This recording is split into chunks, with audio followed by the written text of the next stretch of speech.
So I love these events. I come away with a lot of great ideas. Not making the story up. My son bought a house. It's a complete gut and remodel. Helping him do it. And Sunday night, I'm meeting with a landscaper. And I have this vision in my head, and it's only in my head. And I'm trying to explain it to him, and he's shaking his head and saying, "Okay, I need a bid, and I need your ideas." And the whole time I'm thinking, this is not going to go well at all. And so I wish I had listened to this. I think tonight I'm actually going to go online and turn my vision into something a little bit more real. And then also learn that so we have 1,000 employees, and making a bad hire is a really costly thing. And so I'm going to start asking to talk to everybody's brothers and sisters. So definitely a good learning. So Chris and Michael, it's great to be here with you guys. I've been stalking you guys online a little bit. Some pretty cool stories. I recommend you do that because they only have a little bit of time to tell their stories. But before we get into it, tell us a little bit about who you are as locals and what you do outside of your day job. All right. Hi, everybody. Michael Papay. Really happy to be here today. Let's hear it for Zach and Elizabeth, too, the community that they're building. I, for one, am really grateful. Being an entrepreneur, I think the ecosystem and environment here is just thriving, and it's wonderful to be part of it. I live in Sausalito. I've been there for about 20 years now. And my wife, Megan, is also an entrepreneur, so we have that dynamic around the family dinner table. She started up a company called Frida Salvador. Do we have any Frida fans in the room? All right, we got to work. Good. We have a daughter, Piper, and I think Piper's friend is here. There, Annabella, nice to see you. She's at San Domenico, and she's a junior, so we're in the process of starting to think about colleges, which is really wild. And in terms of our free time, we love spending time in Montana in the Madison Valley in the summertime. So looking forward to getting into it with everybody today. Chris? Great. I'm glad to hear that you guys were not in the same startup, because that would be really hard.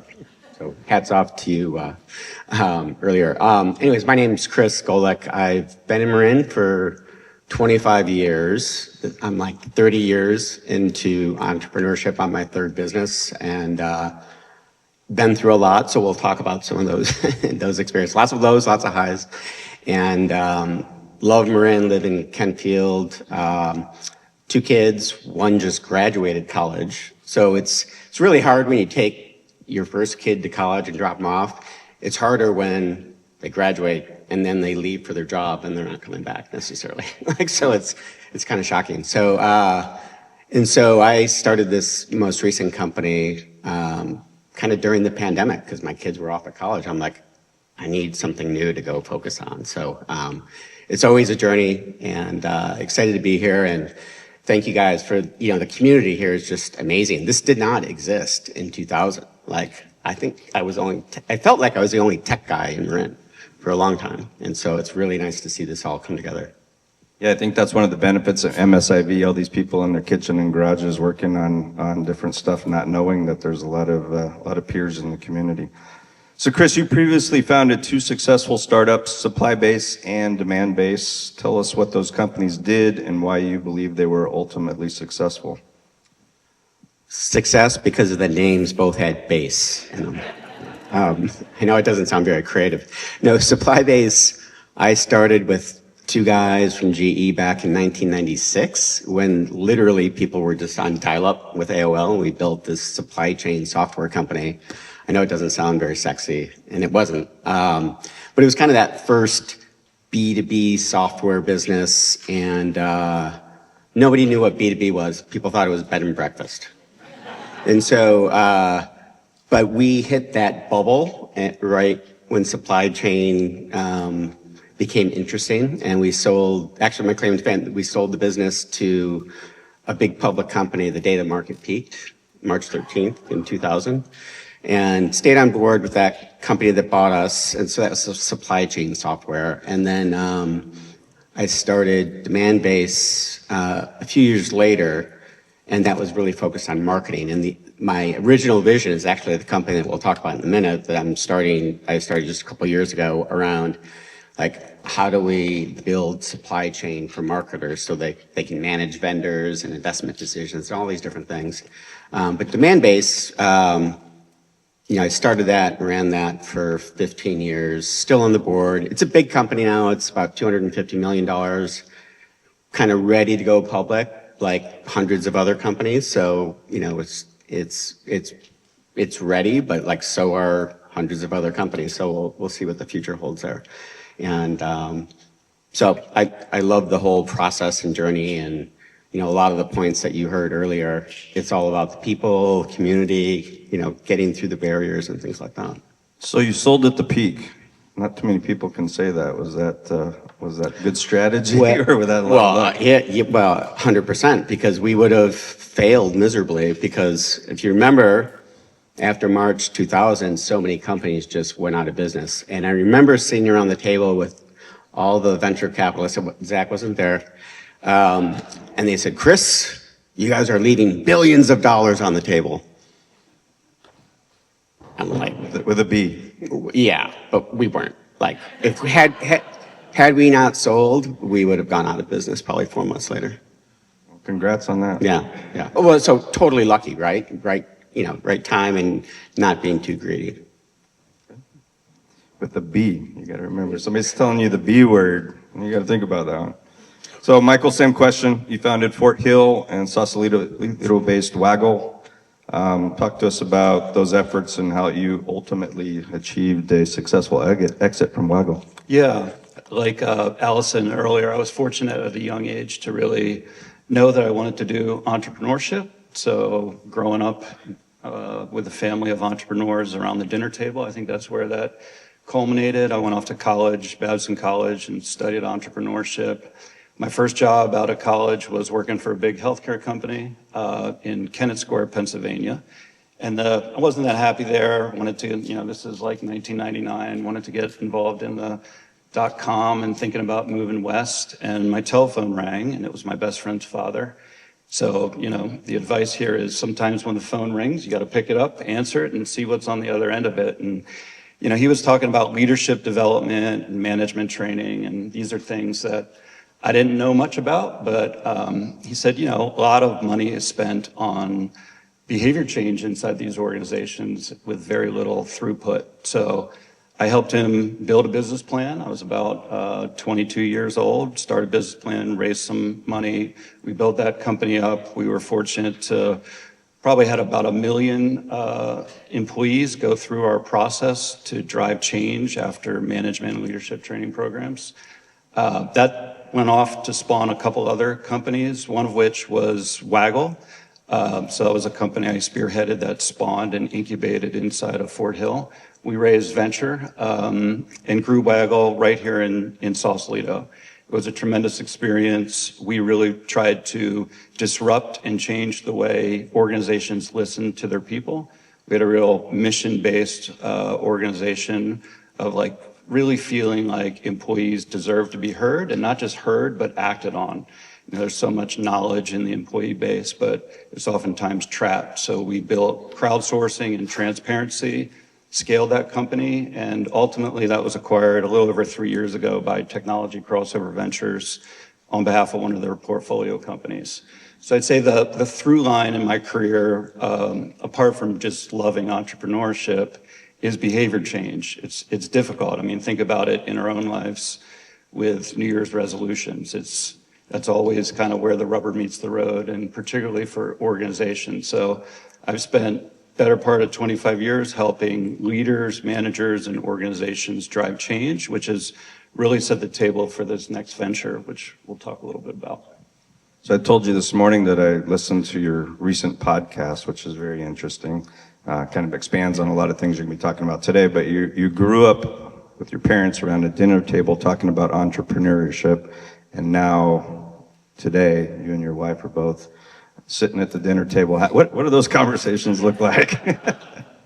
I think maybe sometimes at this juncture, my daughter Piper's probably pleased the heat's not on her, because talking about colleges, she's like, enough talking about colleges. But Typically, we're just, and it's interesting, like my wife's business is different. It's a consumer-driven business. And so that's all about the creative and the brand. And I've really taken a lot from that to be able to inject into B2B, because I think B2B has such a great opportunity to have more of a consumer feel to it. So that's something I've kind of extracted from the work that she's done, and hopefully she's extracted some of the like finance acumen and business acumen in terms of how I approach things. That's very cool. So Michael, stick with you. Our theme today is startup resilience. You've been doing this for a while, so I'm sure there's many peaks and valleys that you've seen over the years. So let's distill some of those for us. What are the most important qualities to ensure a successful startup? Yeah, it's a great question. I'd say at the end of the day, you got to really want it. You got to care deeply about the problem you're solving, the mission and purpose that you're going after, because that's the thing that's going to get you up in the morning and kind of running through whatever wall's in front of you. I'd say coupled with that is also who you're doing with. I think there's probably a common theme we're starting to hear already is the team and the people around you. So that group of people, I really believe building from the inside out. So what's the purpose, mission, and values? Who's the group of people that you're doing with? And let's create an experience that you want to be part of.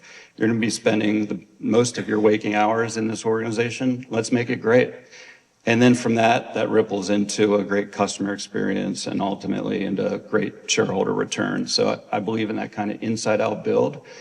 And then lastly, I do think there's an element of self-care and maintenance. I mean, you're putting a lot of time and energy into this, whatever that means for you, whether that's diet or get some exercise or do some meditation. We're fortunate to be partnered with, I don't know if David Turner's in the room from Yole, but they do really excellent work on resilience training and leadership. And, these things are important for the entrepreneur.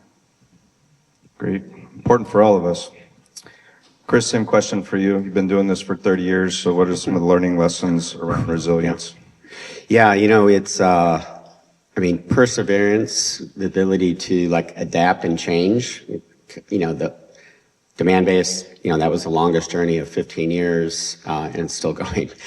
The company had to shift and change many, many times. And so, the importance of team, we've talked about over and over.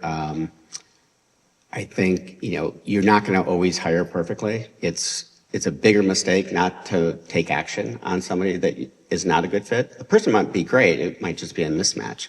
But the longer you wait, the more costly it becomes. It drags down the organization. So the whole people and team part of this thing is so important. And I made it a habit at weekly town halls or annual meetings to acknowledge kind of the lowlights and highlights of the year, the lows and the highs. We make some fun out of it, but the whole point is you got to get the whole company to break through the lowlights and figure out the solutions. And the lows make the highs way higher when you go through that together as a team. So that's really, really important, I think, in building a company. Because it's beyond the initial team, you might have hundreds of people that you need to really build a culture. And at Demand-Based, we always prided ourselves on having one of the best places to work in the Bay Area. And in Glassdoor, where Zach was, we were number 10 in the country out of 500,000 companies. And it wasn't about free snacks. It was about the culture and having people part of the team and being transparent. And it took years to get that right, though. So let's switch to what you guys are doing today. You guys have got some companies that you've created. Chris, you're currently leading Channel 99, which is an MSIV portfolio company in marketing and technology. So talk to us about what the vision for Channel 99 is. Yeah, so Channel 99 was actually the original vision of Demand-Based in 2006. And it was just too early back then. And so Channel 99 is for B2B marketers. There's a lot of analytics and measurement tools that marketers have. And that's not what I set out to try and solve for. What I try to solve for is really using AI to help recommend marketers where to invest, where not to invest, and how to make changes to whatever programs they might be running to drive improvements. In the world of B2B marketing, there's I think $100 billion spent every year. So much waste, there's so much opportunity. And with that, there's just mountains of data. So it's actually a perfect application for AI and ML to take over. So it's not about, yes, you can write blogs and create PowerPoints and stuff with AI. I think the bigger opportunity is like, how do we help them figure out where to spend dollars more effectively? And everything is always based on who are you trying to market or sell to? Michael, your latest venture is Sageful AI, which is a personalized coaching tool. It's part of MSIV portfolio. You and I were talking about that this morning as it relates to learning and development space. We have 1,000 employees, so it's a strategic focus of ours. But you're kind of bringing AI into that world, and tell us what the vision is and how that works. Yeah, I just actually had this light bulb go off. Maybe some of the kind of triggering moments that led into it, or might be worth sharing. So when I sold Waggle, we sold Waggle, you know, it's really a wild experience. You're around the board, the paperwork, sign, and then everything you know is kind of changes. You know, your board dismantles, your executive team changes, your shareholders move on, the employees, in our instance, were absorbed by the company and then kind of broken up into different organizations. So there's a lot of change. And we were just going around the board table, and people were kind of expressing appreciation for the journey and giving me some, you know, tips of advice. And it got to one of my board members, who's a great mentor, an advisor. And he said, you know, I got this advice at a young age, and I'll pass it along to you, Michael. Anybody can do it once. So I was like, all right. So you're gonna throw down the gauntlet, and you know, that's been a little burr in my saddle. But I know, you know, this is something I care deeply about, ultimately about behavior change, helping people create positive change in their lives, and organizations really realize their best in themselves. And so we just felt, I got back together with my co-founder, who ran machine learning and AI teams at the acquiring company. And we said, you know, where's our superpower? Where's our passion and strength? And it came back to this behavior change space. So to set some context, $350 billion is spent in the US and globally on training and development, and only about 20% yields positive performance improvement. Now, coaching is highly effective, but coaching is not always accessible when you think about new hires and new managers. So enter AI. We have the ability. We've created Sageful AI. It's been about 18 months now, and really proud to have MSIV lead our pre-seed round about a year ago, probably a year ago almost today. And just building out an AI coach that plugs into training and development programs. It absorbs all the materials that learner was exposed to. If there's assessments, the Sagey can prompt for it and ingest an assessment, and then it creates a personalized coaching experience for about a 90-day period of time that both helps support the learner, but then also does it in a way where the organization can show demonstrable results. You know, particularly in an uncertain economic time, everything's going to be scrutinized and pressured, and training and development oftentimes is one of the first things to go. But from our perspective, it should be, you know, it shouldn't be at the top of the pecking order, but we need to do a better job substantiating impact and value. So we've got the product built out. We're taking on customers. We now have 6 partners of boutique training firms that are embedding it into their work, and, you know, we're off to the races. It's very cool. You just made me realize that I've been doing what you're doing for a very long time, even before you figured this out, because I've been coaching people for a long time, and all my intelligence is artificial. So I'm pretty proud of myself right now. So the title of our talk is Startup Realities versus Myths. Michael, what would you say the biggest misconceptions about a startup company is? You know, I think sometimes when you read the press clippings out there, it's like, oh, you know, Instagram hit and became $1 billion company overnight, and Facebook, I guess the Facebook at the time, exploded onto the scene. But the reality is these journeys are long. You know, we're going back 30 years of context and effort. So I think having deep understanding of the problem that you're trying to solve, And then, that advisor who I shared with you was at the board table, gave me that bit of advice. He also has a bit of advice that says, keep yourself alive long enough until something good happens. So I think like being very disciplined with the investment and, these are journeys and you have to be ultimately committed to them. But if you are, it's amazing what you can persevere and accomplish. Great. So Chris, kind of same theme. What do people generally get wrong about startups, and what have you seen make the biggest difference in generating success? Yeah, I think one of the biggest myths is if people are starting a company because they don't want to work for somebody else, it's the wrong reason to go do it, because you're always working for somebody. You're working for your investors, you're working for your customers, your family, your employees.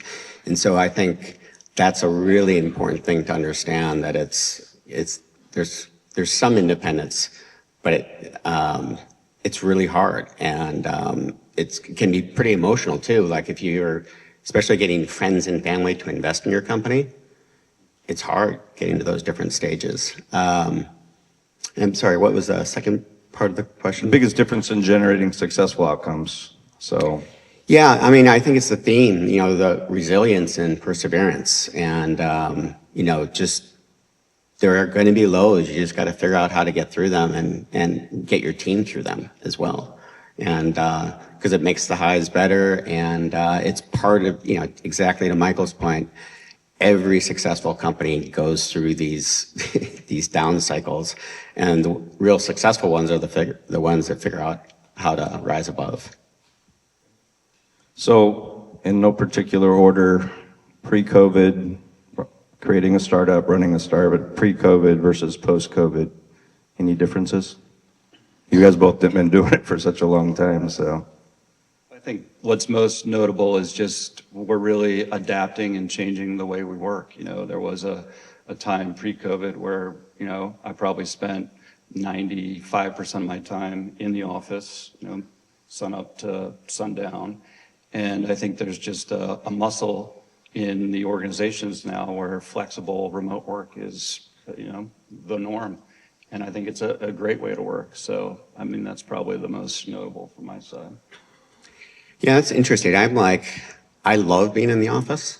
So I'm in the office. We have a little office down in Sausalito, and it's not expensive. And we're there Monday through Thursday, not from a mandate. We just all like to collaborate and be together. So it's a little bit different.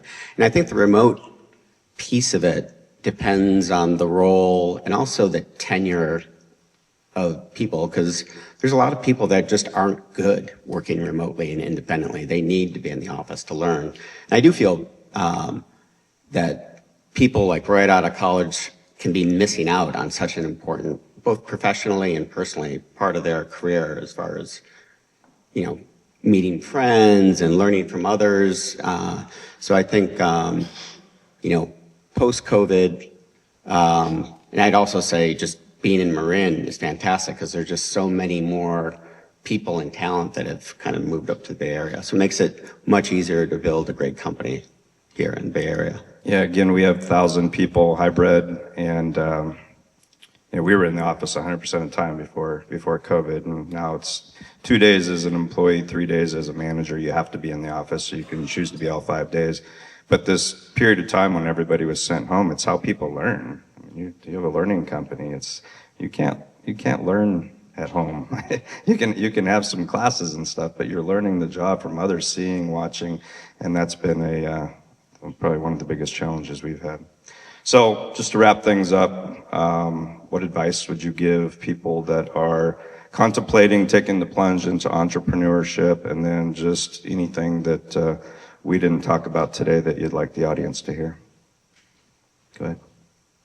Yeah, I think advice is something you have to be careful with, so it's ultimately very personalized. But if I were to kind of come up with something a little bit more generic, like ultimately every entrepreneur has to be a first-time entrepreneur.